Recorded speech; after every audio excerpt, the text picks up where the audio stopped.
Heavy metal My rock. global mind.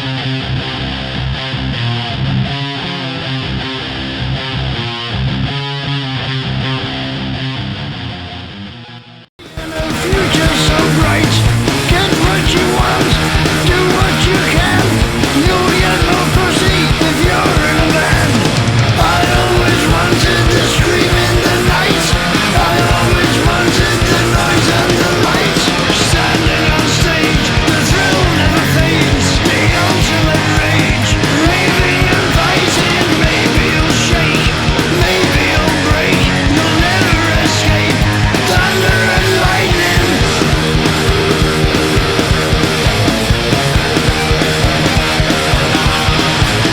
Life on the road isn't easy, my friend. You can't remember, you can't pretend. All of your dreams can really come true. I'm Robert Cavuto, and today on My Global Mind, we are speaking with Phil Campbell of Phil Campbell and the Bastard Sons, and of course Motörhead, to discuss the release of his band's new live album, Live in the North, that came out this past October, as well as the re-release of Motörhead's latest album, Bad Magic, Seriously Bad Magic, that came out the end of February. Phil, thank you so much for taking the time. I really appreciate it. No problem, man. How are you? I'm doing good. I'm doing good.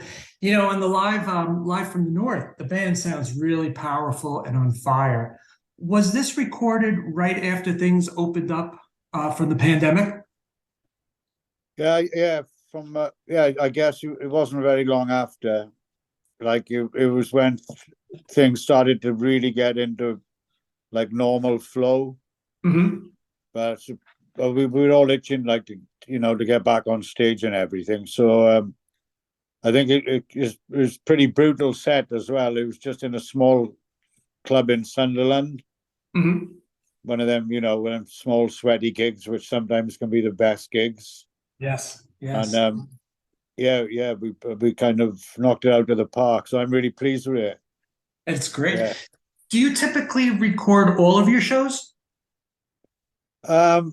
Not all of them. It's just getting to be a bit more that way now. Some of the boys in the band, they've all got these new high-tech devices that are coming out recording the drums, and I'm not sure, but when we can, if we think it's going to be worth it, we'll try and have some form of recording there. No, it was tremendous. You never know. Of course, if it's a crap show, you can always just bin it. But I think two or three of the boys in a band have got recording devices now. They don't tell me much about it. Half the time, I don't even know if I'm being recorded or not. And that's probably the best way. That's true. Yeah, this way you're not stressed out, right? Yeah, less bum notes that way I play. Yeah. No, they did a great job on it. I really have to say, I was completely impressed by the sonics. You know, the quality. It was totally professional. You would never know. You know, it's technology's improved so much. It's incredible what you could do now compared to like back in the day. You had to have a mobile rig and buses and trucks, and now it could be done all very seamlessly. Yeah. I think our guitarist Todd, I think he took the recording to his studio then, and he may have tweaked it a little bit, but it's basically like it's all the playing's live and everything. He might have just changed a few things sonically, that's all, but not a lot. Well, kudos to him. He did a tremendous job. That's right. There used to be trucks in the old days, didn't there? You'd have to bring a truck in. Right. Yeah, you used to hire a truck and bring all half a dozen guys to do it all. Yeah. 10 guys. Right. How long was your new vocalist, Joel Peters, in the band when this was recorded? I think it was his first UK tour with us. Yeah, first full UK tour. When Neil left, we had a great singer called Andrew Hunt. Mm-hmm. He stepped in on a non-permanent basis for us in the summer. He did a bunch of shows with us in the summer, and then we decided on Joel. I think it was his first UK tour. At least we might have done a few festivals or something before that, but that was his first time really. And he's really good. He's fitted in really well as a person, and his voice and his attitude and his work ethic and everything is perfect for our band. Like, Yeah, he did a tremendous job, and it's a really great introduction to him, to the fans like myself. So he did a great job, and I'm like a fan of him now. So he did, it's great that to be able to hear him, and he killed the Motörhead songs. He did great on that too.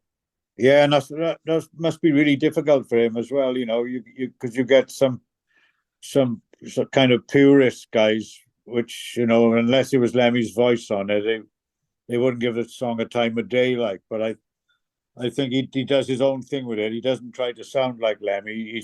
He just sings what he feels. He feels with it, like, well, while staying like true to the soul of everything. So yeah, he's gone down great. We've had really good reviews, and everyone's really pleased with Joel as well, and the fans so far. Yeah. Yeah. What was the audition process like for him? How many singers did you have to look at to get to him?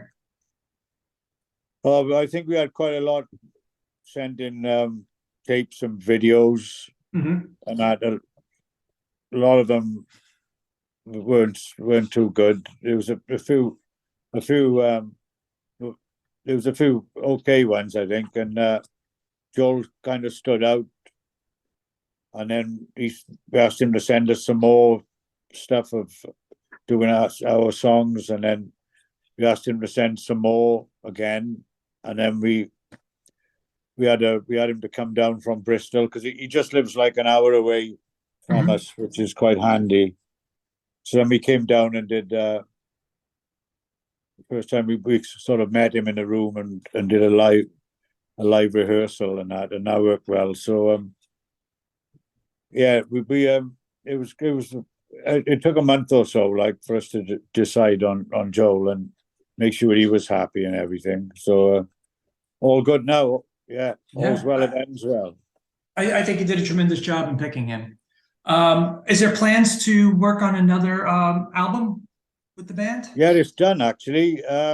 It's just being mastered as we speak.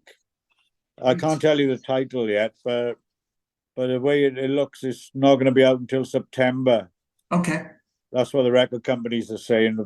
By the time they process everything and the turnaround, they're all saying everything is slower after COVID and all that. Right. So they still kind of sticking to these excuses, like. But yeah, September will be a good time to come out, because we'll probably be doing some sort of UK and European jaunt then as well to promote it after the European bunch of summer festivals, where we'll be everywhere in Europe. So I can't wait to hear it. Yeah, it's really good. Yeah, I love it. I have to ask, what's it like touring with your sons? I know you've been doing it for about 7 years now. What's it like to be in a band with them and to tour with them? Well, it's way different than touring with Motörhead. That's one thing. No, it's great. I spent a lot of their childhood on the road with Motörhead, so I missed out on a lot of their childhood, so to speak. I was away basically for 3/4 of like 32 years. So it's great now to spend a lot of time together, and they're great musicians as well. They're so tight. Yes. And yeah, we just have a good time. It's pretty laid back. Boys just have a few beers after the show and everything. I don't even drink anymore now, so it's a big change for me. And yeah, we have fun. It's a good time, and it could be doing. Yeah, I would have thought, like, playing a Motörhead song, that I'd look across and miss Lem on my left. I mean, and I really do. Yep. But then sometimes the song sounding so great, and now you look across and I'm expecting Lem, and then you realize it's your kids on the other side of the stage, and it's good. I think it's fairly unique. I don't know if many dads touring hard with the 3 of their kids, like, really, to my knowledge. But it's a cool vibe. Oh yeah, I thought you guys did great. And is it a dream come true to have your sons follow in your musical footsteps? I mean, it's pretty incredible to have 3 of them do that. I just wanted them to do whatever they wanted to do. I didn't push them into anything. Um, I guess they were exposed to quite a lot of music in their childhood, being Mhm. played in the house and coming to Motörhead shows and stuff like that. And they kind of all picked it up naturally. They basically all self-taught. Yes. Wow. I just learned them a couple of chords when they were like 3 or 4. But each boy is like 4 years apart in age. So Mhm. as soon as they were like 4, they'd be wanting to pick up a guitar or a little toy drum kit or whatever. But they just naturally flowed with it. So I'm really proud. Yeah, it's fantastic. Yeah, that's a great talent. I mean, to pick it up on your own. I play guitar, and I definitely needed a teacher. So that's fantastic. Join the club, so do I. Are you the boss of the band? No, no, no. We do everything. We all sort of have a different things with the band. Todd's more like into does all the production and Mm. setting up. Tyler does a lot of the tour managing stuff and everything. Wow. Uh, Dane does a lot of the financial things as well. But we try to work democratically with all every decision, like musical decisions and everything. So sometimes it takes a while to come to a conclusion. Mhm. There's many WhatsApps going back and forth for the simplest of things sometimes, which can be a bit draining when you've been 4 hours on the WhatsApps pinging, your phone's pinging all the time. Yes, But yes. it is what it is. Like, we're not going to complain. It's great. Yeah, no, that's fantastic that each takes their own separate role, not only being in the band, but managing finances. That's impressive. That's Yeah, seems like a good team. yeah, yeah, yeah. I try and do as little as possible. I let them get on with it. Awesome. Because When Lemmy, if I suggest something, I usually get, "Oh, that might have been the old way of doing it, Dad, but not. This is the new way." So yes, yes, yes, yeah, I get I it. just let them get on with it now. And then if I find something that I need to speak up about, then I'll speak up about it. Like, That's great. Yeah. When Lemmy passed, was there a concern what you were going to do next? well, my first thought was just going to retire because I was pretty worn out by then and everything. And Mhm. 2 years before Lemmy passed, we did a. It was my eldest boy's. It was Todd's 30th birthday. Mhm. So we all jumped on. We rented a band for his night, and then we all borrowed the band's instruments and did some couple of songs with Neil Starr, our first vocalist, and Mhm. it sounded good.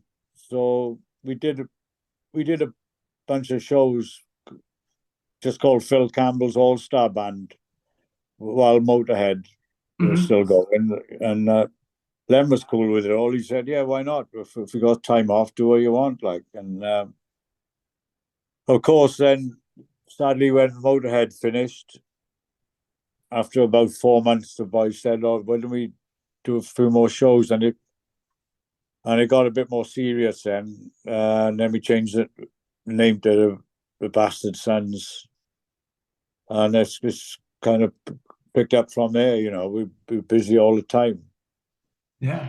It sounded like a very organic approach to and pickup from where you left off. Yeah, it was like, yeah, yeah. It wasn't a pop idol put together band, not by any means, like Yeah. they do these days. Yeah, it was pretty organic. It's just the way it happened. Like, Well, that's great. There are a lot of similar aspects of your songwriting with this band as well as as in Motorhead. The songs are fast, they're powerful, they're quick, and they have a tremendous amount of melody. Is that something you picked up from your 30, 40 years with Motorhead? um, I guess so. I mean, Todd comes up with a lot of the songs, Hmm.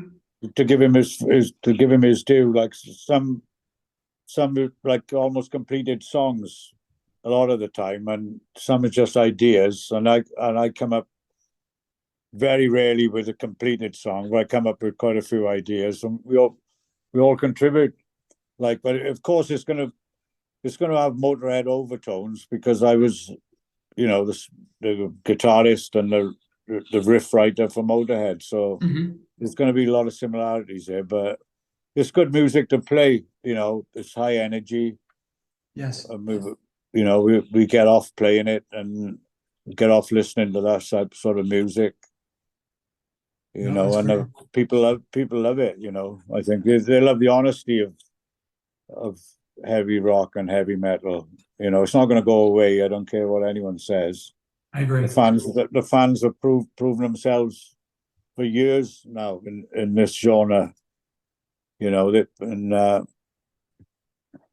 It's a good thing. It's a good thing to have on the planet, I think. I agree with you. I love it.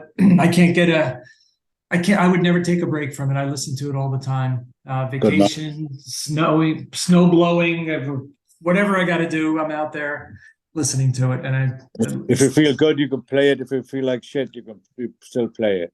Right. There's music for every mood you're in, regardless. And that's what makes it's like medicine. It's perfect.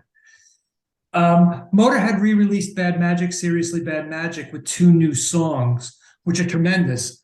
I have to wonder why the 2 songs were left off the original release in 2015. One is a Till the End song with new vocals. So it's the same music. We might have had a tweak here and there, but it's a different set of vocals. So that it would have been silly putting that on, I think, on the original album. And we didn't want to pile an album up, with too many songs. You can't overdo it.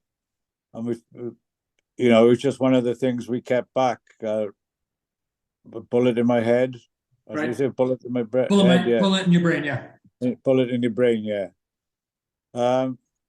Yes, we kept it back, and there's a lot of things over the years which we need to look back on and see what's around and what's good and stuff, and we kind of constantly going through the vaults to try and find stuff, especially now.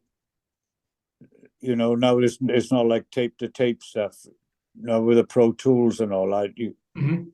There's so much you can keep, on a silicone chip kind of thing. Yep. So, there's a lot of extra solos and extra vocals, and which you haven't gone with in the end and stuff like that. We've gone with another take, but there's so many different takes you could do.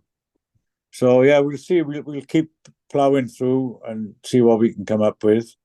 Great.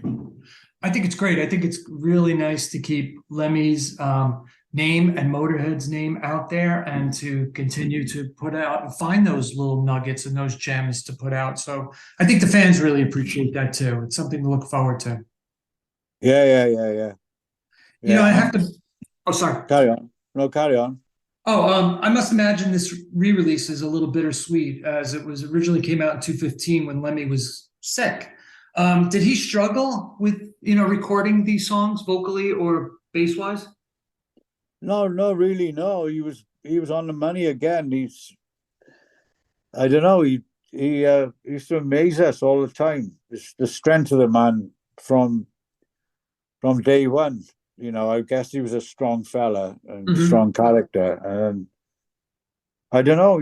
You couldn't tell by listening to the vocals on this album. No, not at all. That he was how sick he was, really, and we knew he was sick and wasn't well. I don't think we realized, because we never talked about the end of the band, the 3 of us, or our manager. Like we just talked about. We always talked about the next album or the next song or the next tour and stuff. We were just going to keep on going. And when we said to Lem, or maybe we should cut down the dates on this tour, or not do the last tour or so. He just wanted to do it. He said, "No, I want to do it. I want to do it." Like so. So that's what we did. I mean, he's definitely strong. I remember once he had trouble with we had some trouble with a promoter or a PA in some club years and years ago, and Lem steamed into the dressing room. He pulled the dressing room door, and it was this metal door. It wasn't an old metal door, you know. It was a good solid metal door, and he ripped it off with his bare hand off the hinges, like, and just hurled it at the promoter. Shit! Yeah. So that's the sort of character we're dealing with, like, you know. God bless him. I think that's why people love him so much. He was a larger than life character. Yeah, definitely. Yeah, he didn't want to compromise through any facet of his life, and it was an honor and a pleasure, like, to hang out with him and create music with him and everything. It was fantastic. Very sadly missed. I think about him every day. Yeah, I can imagine. Good and buddies. Wurzel and Filthy, you know, Yes. great, fantastic characters, amazing one-offs, all of them. It's a shame they're all gone. Yes, I agree with you. There was a bunch of tours that were canceled right before he passed away. Did you know things were not going well at that point when the tours were starting and the shows were getting canceled? Yeah, we knew, but Lem wanted to just carry on then. I know the last tour in Germany, I think 1 or 2 shows was cancelled because I ended up in hospital, and then I came back out and we finished the tour, and that was the last tour then. That was the last show was in Berlin. Wow. So the last week of Motörhead, I was the one in bloody hospital, and then but we never thought when we parted at the end of the tour, we never thought that would be the last time we'd see each other. Like, you know, we didn't have a chance to say goodbye, or me or Mickey, or nothing, you know. Right. I couldn't even go over to the funeral because my doctor advised me not to, because I was pretty ill myself in them days. So wow. Yeah, that's rough. You also have the live album as part of this release, which is pretty great to hear. Lemmy and the band in action. It was I would imagine it'd be one of the last shows, right?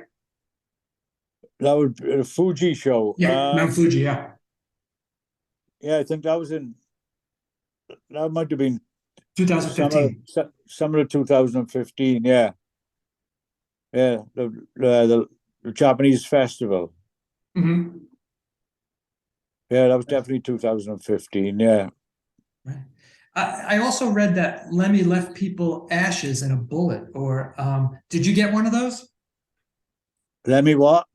I heard that Lemmy put his ashes into like a little necklace or a bullet and gave it to people. Did you get one of those?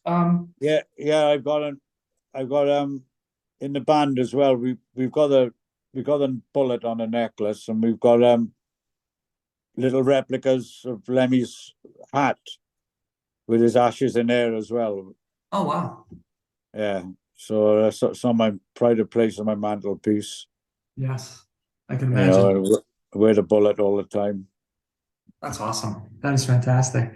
And regarding your band, the Bastard Sons, any chance you guys would come to America? Is that an option? Yeah, but we'd love to play over there. But I for one, I don't want to be slow. If we can get on a good tour, support tour, then yes. But I don't want to be slogging around driving 600 miles every night, to play in a club where there's people eating food in front of me, kind of thing. Yep. Because even with Motörhead, years ago, we were still doing because we never had major success in the US. We were still doing some strange places. People would be playing pool in the back room. We'd be trying to play on stage and that, and waitresses walking in front of the stage, giving people drinks and stuff. Yeah. And also, like, it's cost an absolute fortune now just to get a work visa per person Wow. to come out over there. Yeah, So I get it. it'd have to be worth our while, like, really. Potentially, like, we'd love to come. It's not a problem with that. It's just what I just told you, really. Yeah, 'Cause financial I know aspects. there's lots of people over there waiting. Yes. We done 4 or 5 of the cruises. Hmm. You know, they're quite good fun. And one of the cruises, I think it was the Mega Cruise. I think that left from Long Beach, so that's the last time I was in the LA area, anyway. Yeah. And Yeah. but yeah, if we got, you know, a good deal on a opening for a big band over there, yeah, we could possibly come over then. That would be awesome. We're working on it all the time, you know, but we got to have somebody take a chance on us. Well, I hope it works out. I'd love to see the band. So it would be awesome to see you guys. So I'm a big fan of it. Thanks, Well, Robert. Phil, I want to thank you so much for your time. I really appreciate it. It was a really insightful and fascinating interview. Thank you so much. Oh, you're welcome, my friend. It's been a nice, real pleasure talking to you as well. Yes. You have a great day. Okay, yeah, and pencil in September for the album. Yes, I hope we talk again when it comes out. I'd love to do Okay, that. definitely. Yeah, you got a deal. Okay, Robert, have a nice day, man. You too. Bye-bye. Okay, thanks. Bye-bye. Heavy metal rock. Global Mind.